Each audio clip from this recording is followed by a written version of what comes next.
Well, when ancient man went traveling through the great culture area of the Mediterranean, Aegean Sea,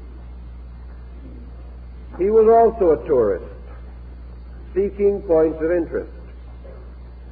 And as a result of the common attitude of the time, 7 great examples of early ingenuity and handicraft came to be recognized as the wonders of the ancient world. These wonders all come under the general collective concept of art architecture. They were monuments, structures erected by skilled craftsmen for various memorial purposes, and in the passing of time sanctified by the common applause of mankind. Of these ancient monuments, only one survives to the present time. And even in the earlier days, you had to have traveled at a rather strategic period in order to see all of them. For the great figure of the sun god at the entrance to the harbor of Rhodes, the Colossus, only stood for 56 years. Therefore, there was only this brief period in which you could see all of these marvels. But the ruins and remains of them were visible for long periods of time, so that even these ruins came to be regarded as worthy of special travel and perhaps even hazardous adventure in order to see them. Actually, it would appear that these 7 wonders were utterly unrelated. They were built at different times by different peoples for different purposes. Yet as we classify them and arrange them, it appears also that a pattern is traceable. And from the old opinion records comes the conviction that accidentally or intentionally the 7 wonders formed a kind of miniature solar system. That these monuments actually did not overlap in their meanings and purposes, and though built by entirely different groups, they formed a complementary arrangement, actually sacred to the 7 planets recognized by the ancients. Now, it is quite possible that within the structure of a people, a rather closely knit cultural group, as we know at that time, that these monuments were archetypal symbols. They represented one of the earliest expressions of man's instinct to externalize concepts and ideas within himself. There have been waves and levels of this process of externalization, and we're going to try to follow the various levels by comparing one group of productions with another. If we may assume, therefore, that as archetypal dreams arise within man, and these dreams take on symbolic forms, that the great accumulation of structures known as the 7 wonders actually represents a 7-fold symbolic dream coming forth out of man at an early age of his culture and having a real and deep meaning that survives in the life of modern man. Even today, under certain psychic intensities, the individual will have archetypal and architectural dreams. He will see temples and palaces and monuments and towers even as symbolic of his own psychic nature. And it is quite conceivable that the psychic or folk pressure of man at one time produced this tremendous monument-building intensity. It is diffused throughout the world. There is no part of the earth in which men have not raised monuments to various abstract ideas.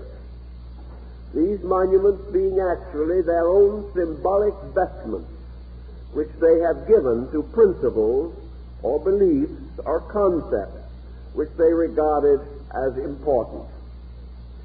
Everywhere, therefore, we find the ruins and remains of ingenuity, of great structural intensity.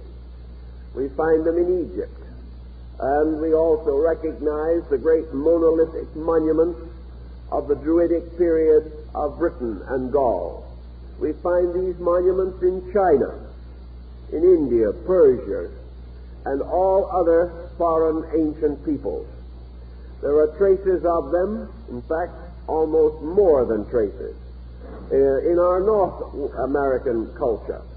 And in the Central American and Southern part of our hemisphere, there were magnificent architectural achievements, bearing witness to some kind of a forming pressure in man. Thus, architecture comes very close to archetypes, and nearly all archetypes as concepts within man have their architectural expression through the great basic arts and sciences which also arise within the individual. So I made a little list here of a number of parallels concerning these pressures in man, relating them to the original group of monuments and extending the patterns through the ages to represent man's moral and ethical growth. And perhaps we do have here some key or some clue to something of value. Now, of course, after we leave the ancient monuments, which are held in common esteem, we enter a controversial series of patterns. In preparing later septenaries, many different structures could be selected.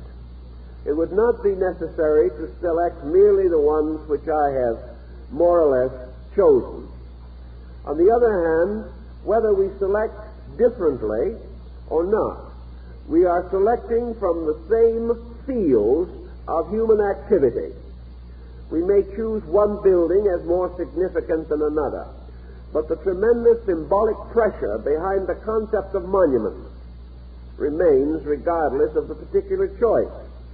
We may also advance different branches of learning, but if these be correctly advanced, they seem to form a basic pattern, indicating how man operates from within his own nature.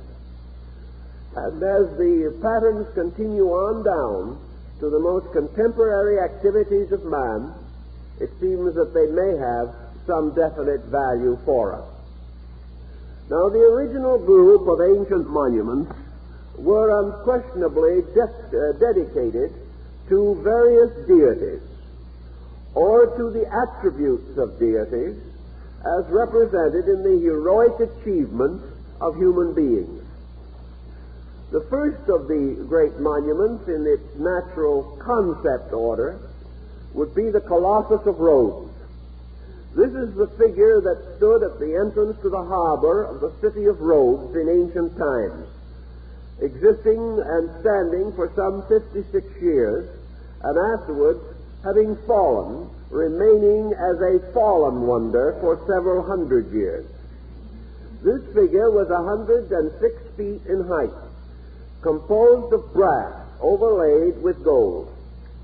It was a symbol and form of the sun god, and one hand was raised holding up a torch which lighted the entrance to the harbor.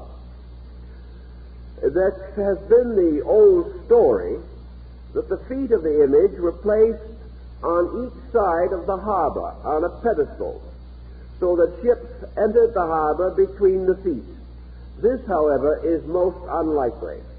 All the older records seem to imply that it merely stood at the entrance of the harbor.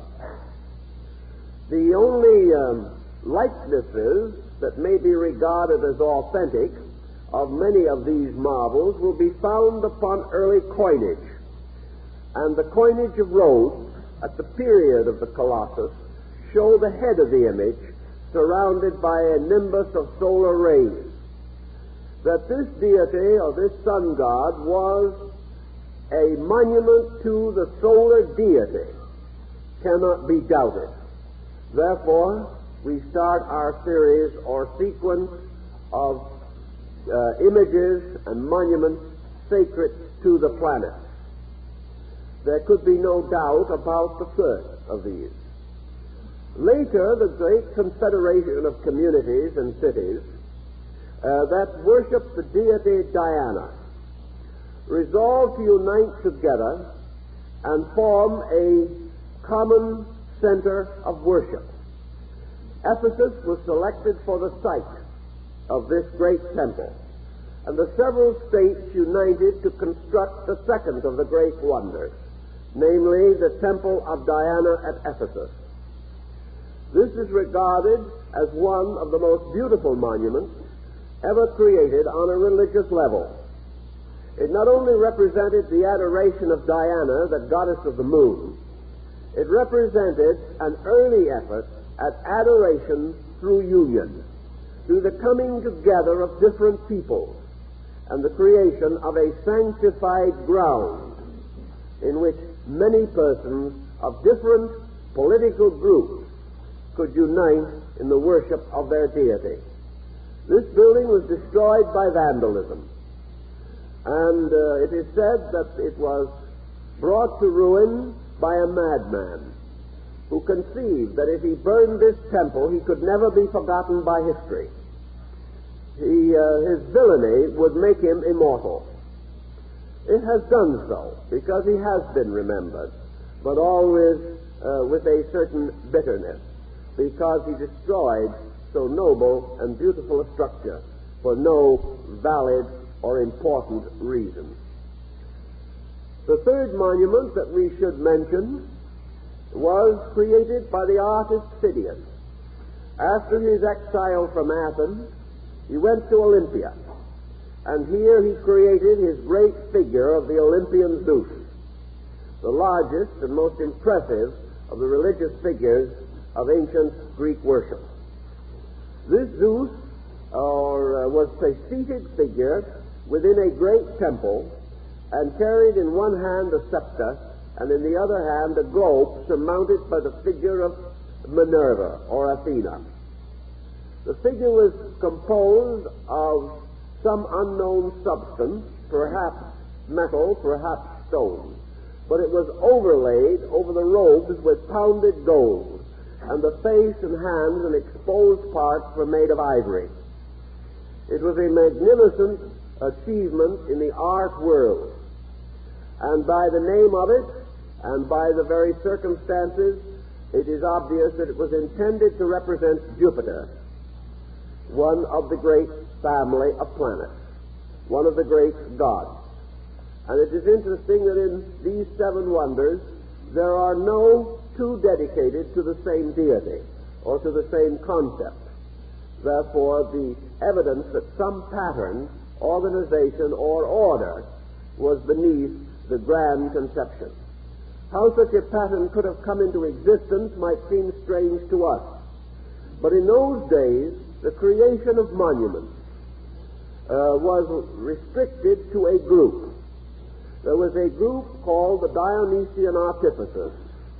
They were the initiate priest artisans of the temple of architecture. They were set aside by obligations and oaths. They were bound to secret knowledge and lore. And regardless of who employed them, it seems that the idea for the seven wonders must have originated among such a group. And as this group extended its influence throughout all the areas where these monuments stand, it is quite possible that they were the organizing power which brought these monuments together into a pattern. and that they had resolved to glorify the universe. And as various commandments or commissions came to them to build, they introduced the necessary symbolism, perhaps without even the knowledge of those who commissioned the buildings. It is very possible that the entire procedure was due to this group of initiate builders. The next monument is said to have been dedicated to the deity Saturn, and this was the Pharos of Alexandria, the great lighthouse that stood at the entrance to the harbor of the city of Alexandria in North Africa. The Pharos was a wonderful structure over 600 feet in height and composed entirely of white marble. It stood for quite a long time, and the ruin of it was visible as late as the 14th century of the Christian era. It had at the top an arrangement for the building of great signal fires, in order that ships at sea a long way off could see the fire burning on the top of this column and be led to safety. Therefore, the Pharos was actually a lighthouse, and it was one of the earliest examples of this type of construction. It is remembered also that during the Roman wars in Egypt, this Pharos was at one time the refuge of Julius Caesar. It was a wonderful structure, and because it was the tallest and rose in the most impressive spire, the ancients declared that it was associated with the deity Saturn. Another tremendous and magnificent architectural endeavor was the creation of the great Babylonian gardens. These are supposed to have been ordered and designed in connection with the symbolism of Semiramis, Queen of Babylon.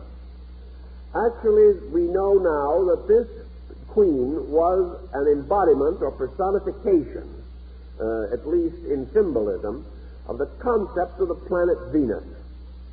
It was a great symbol of beauty and of artistry and of the glory of creative idealism. Semiramis has been very difficult to trace historically as a queen.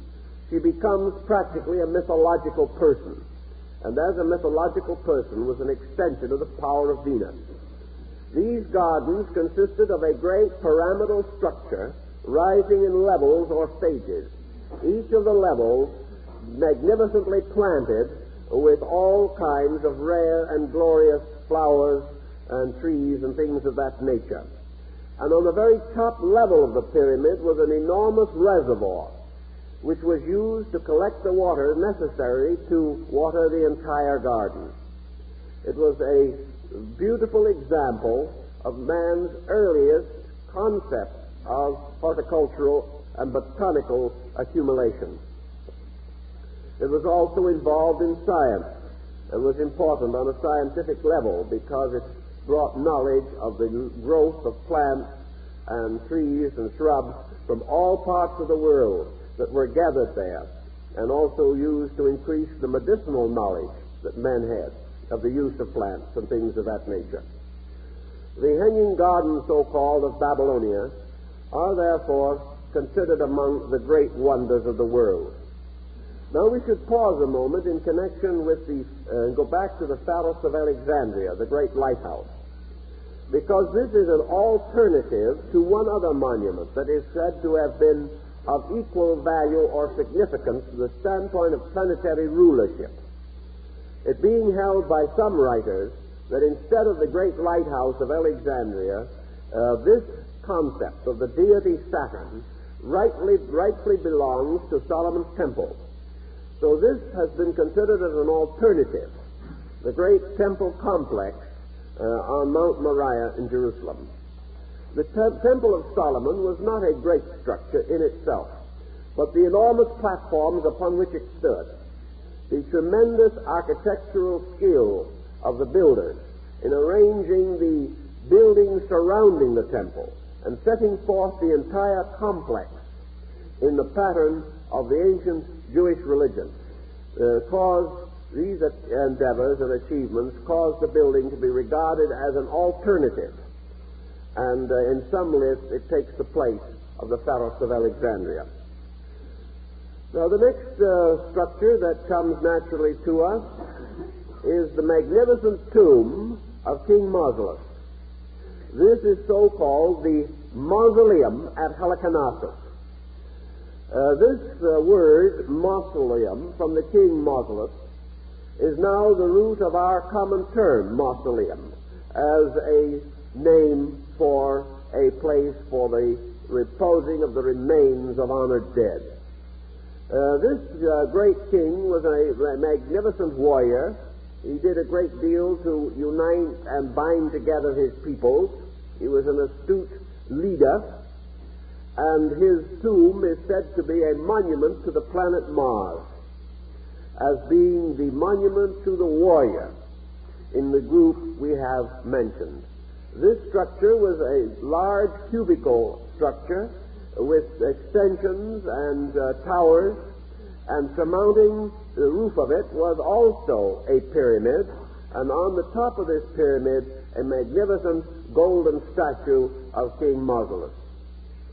This structure has disappeared. We have no actual trustworthy representations of it.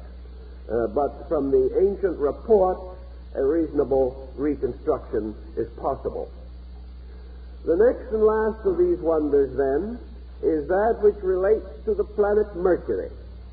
And all Egypt and other nations agree that this wonder belongs primarily by right to the great complex of pyramids at Giza, particularly the Great Pyramid, and that this was a monument to the God of wisdom, to the God of knowledge and the God of letters, that it actually represented the entire epitome of ancient learning, for into it were built the principles of the known arts and sciences of the day. It was therefore sanctified to the messenger of the gods, to the mysterious winged deity Hermes.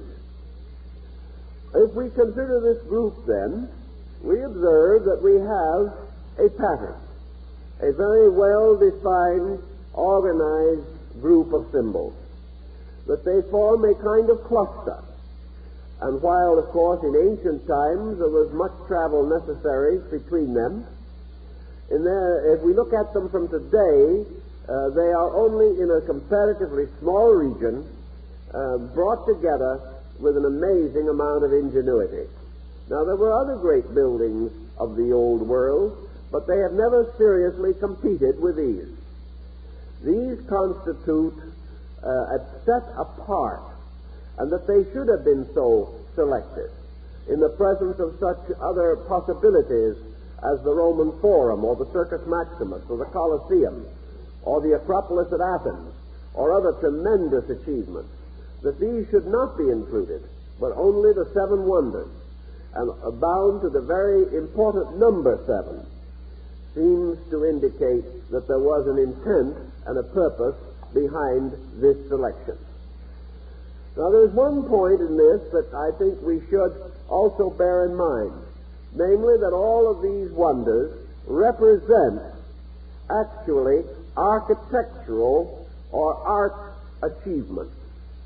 They really do not give to us a full understanding in themselves of the achievements of antiquity. They do tell us beyond all doubt and question that the peoples producing these monuments were highly advanced in many arts and sciences. But when we look back upon antiquity, we are rather too prone to look back upon monuments, rather than to look back upon the more living memorials that descend to us through the achievements of people. Therefore, paralleling these 7 with equivalence derived from the intellectual and moral life of man, we come to another great group of contributions by which antiquity is remembered, monuments that stand perhaps even more powerfully than the symbolic shrines that we have described. So I made a list here of some of the other contributions in relationship to the seven wonders. So we can take this particular group. We can parallel the seven wonders with seven forms of learning to which we are peculiarly indebted to antiquity. As the most obvious and direct reference to the planets and to the luminaries is found in the Colossus of Rhodes, which was the sun god. We can also find that we can parallel this statue with a great science that came down from the past, namely the science of astronomy. The Colossus of Rhodes gives us an archetypal concept of astronomy. By its structure and by its integration, the temple of Diana of Ephesus, the lunar temple, parallels music. The great Phidian figure of Zeus, the Zeus of Olympus, under the planet Jupiter, gives us the archetypal structure of law as jurisprudence or legislation. The Pharos of Alexandria, the great lighthouse of Saturn, the tallest and the most illuminating of all the monuments, mathematics, the mother of sciences, the beginning of organized knowledge. Outstanding in the system also, the temple or memorial of King Mausolus, the mausoleum of Halicarnassus, under the rulership of Mars, ties to the principle of architecture and the hammering and cutting and chiseling of stone. The marvelous structure of the Hanging Gardens of Babylonia bind with the concept of art, and the pyramid ruled over by Hermes with his caduceus reminds us also of another great art of the ancient medicine. So out of antiquity we have secured not only these ruined physical monuments, but we have also received psychological monuments, monuments upon which we have built as foundations, but we are indebted to and dependent upon the skill of ancient man for the foundations of all sciences and arts known today. So the seven great arts and sciences of the ancients, astronomy, music, law, mathematics, architecture, art, and medicine, constitute another heritage out of the past, a heritage of enduring human achievement. Now, we also know that the ancients gave us not only this concept of sciences and arts, but a directive in connection with the use of them. We realize that they represented these arts as having been bestowed by deities for the purpose of assisting humanity to achieve its birthright, and that in ancient times all sciences and arts were dedicated to the service of deity, and consequently the artisan was also a priest, one in whose life and nature a great gratitude, a wonderful thankfulness, and a wonderful humility is shared with knowledge in dominating his concepts. Therefore, astronomy was more than a mere study of the visible heavens. It was the study of the anatomy and physiology of God, the discovery of the tremendous universal mystery whose body nature is and God the soul. Therefore, with reverence, the sciences were advanced. Music was the art which gave man the concept of universal harmony. It had to do with order and integration.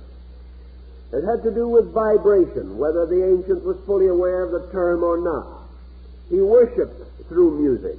He grew through music. He felt the tremendous importance of this harmonic structure of sound, and he dedicated it to the service of his gods and to the various rituals and rites and ceremonies of religion. Gradually we have come to secularize most of these branches of learning, but even today, of course, music is closely related to religion, and sacred music is among the greatest of our musical compositions. The next concept that we have is law. This law, which was originally the will of the gods for their creatures. Law embodied in the great person of Zeus, the arch-deity, the cosmocrator, the father of gods and men. Zeus with his thunderbolts, punishing the lawbreaker and opening the gates of the empyrean gloriously and majestically to the lawkeeper. That the universe was an orderly thing, and that the conduct of men must be orderly relationships, and that the individual who breaks the law of human integration must ultimately suffer. And law and punishment came down to us. And from the earliest days, men sought to understand those regulations and rules by which their common conduct was best expressed, and how they might live together in the most concord and with the greatest understanding, peace, and beauty of relationship. The symbol of law, of course, was Jupiter, and the Roman law was dedicated to him. The Pharos of Alexandria, or Solomon's Temple, represented to the ancients the concept of mathematics. Mathematics, the great tower that lighted men, that brought all minds in from the sea of doubt and insecurity into the safe harbor of learning. Of all the ancients, Saturn, or Cronus, was the father of gods and the father of times. Cronus was the principle of number, of the ordered sequences of numerical speculation. And under Cronus was exactitude, the exact experience of mathematics, not merely the adding up of your grocery bill or the various daily uses that we make of number, but the great concept of a universal exactitude, that numbers are instruments of magic, and that by means of them men can unlock all the wonders of the world. And as Saturn was the most ancient of the gods, so mathematics was regarded as the most ancient and basic of all arts and sciences. For without mathematics, none of the others can exist. But mathematics can exist without them. Therefore, that which is independent is superior. That which is dependent is inferior. And as all exact learning is based upon mathematics, it is the father of sciences, even as Saturn or Cronus was the father of deities. Thus, the parallel is reasonably appropriate. To the marvelous monument of Halicarnassus, the mausoleum, was assigned architecture, because the records that we have of it indicate that it was the most perfectly integrated and perhaps architecturally the supreme member of the group. Emphasis here being placed upon architecture rather than upon the total concept. Everything was sacrificed to absolute architectural perfection of design, and we can only wish that some of these wonderful things had survived so that we could see them. But that the mausoleum became the symbol of all architecture. Architecture as temple to God. Architecture as tomb to the honored dead. Architecture as symbol of statesmanship, of power, authority, and of the government of people. Architecture stepping in to house all the other instruments. Was also a reminder that architecture was a dynamic, making possible all bodies in which life may be incarnated, and that finally also these bodies, like temples and shrines, must be destroyed or must collapse or must disappear away, so that all bodies that become glorious monuments must ultimately also become tombs.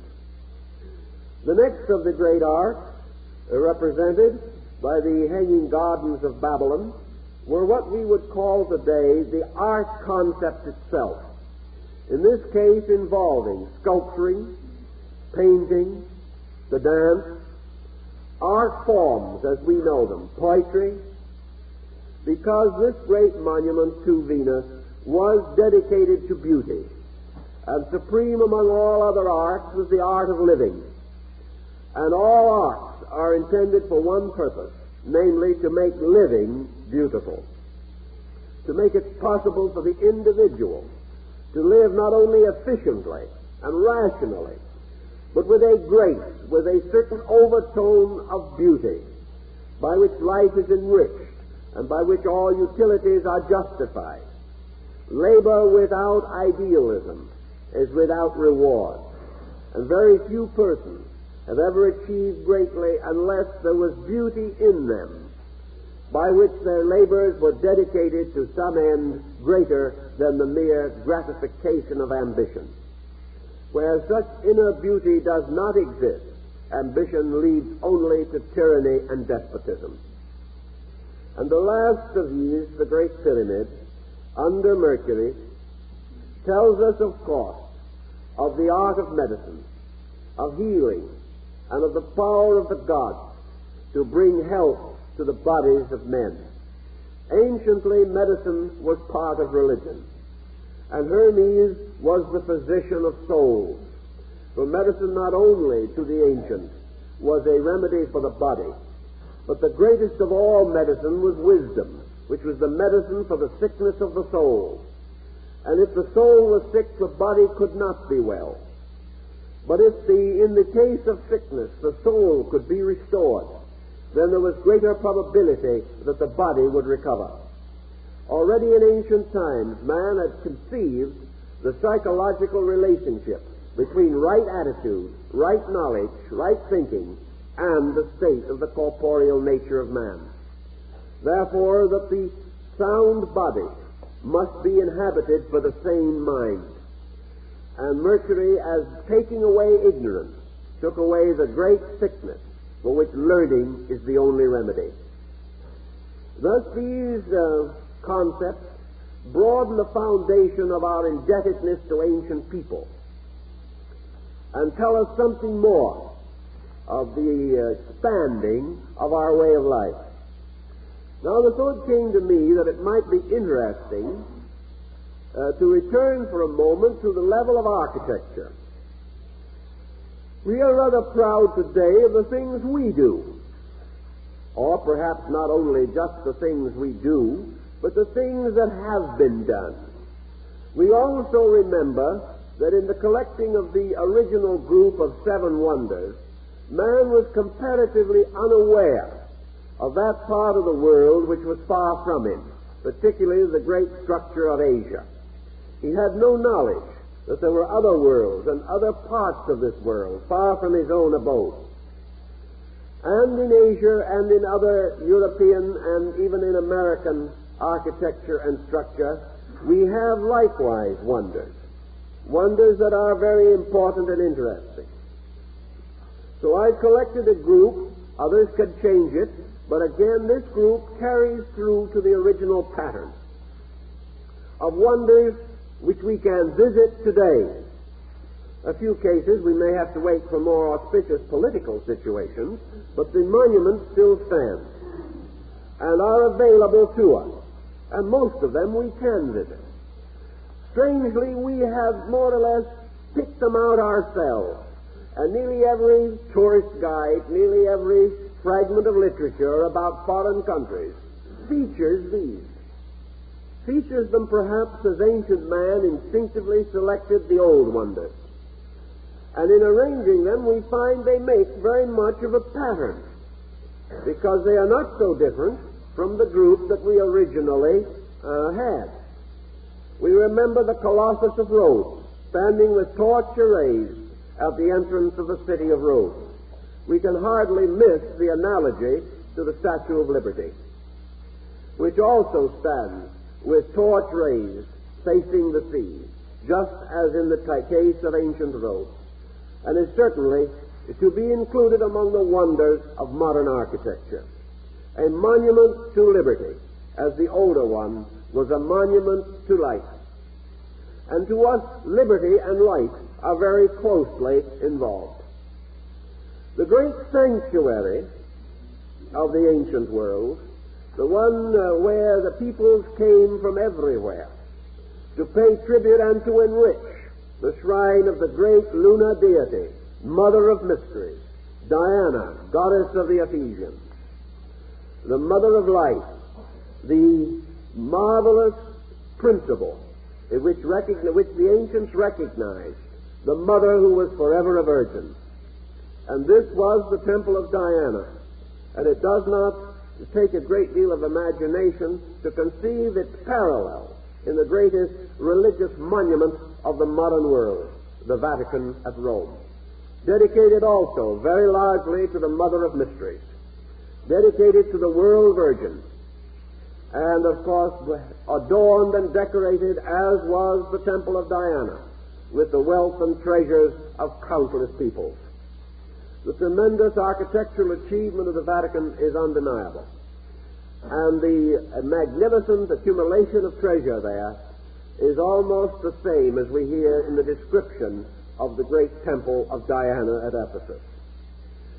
Now, we are looking always for Zeus or Jupiter, as the ancients said, to bring us a great mass and weight. And at the very moment of its dedication, the planet Jupiter ruled one of the greatest structures of modern engineering, and that is the Empire State Building in New York, which was dedicated by the then Governor Alfred Smith at the very moment of the dignification of the planet Jupiter. It became the symbol almost of our whole way of life, for everything we do has to be bigger. It may not always be better, but it will be bigger. And this tremendous monument of modern industry, this tremendous symbol of modern architectural efficiency, the largest and highest of our achievements, the concept of the Empire State Building as a wonder of the modern world is not unreasonable.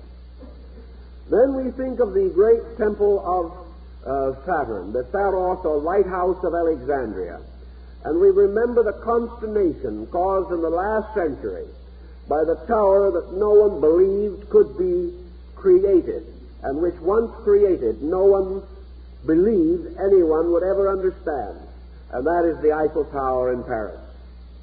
Still a symbol of man's early engineering skill and one of the most ambitious and incredible achievements of its own time. We then find another important concept. The mausoleum of Halicarnassus was under Mars.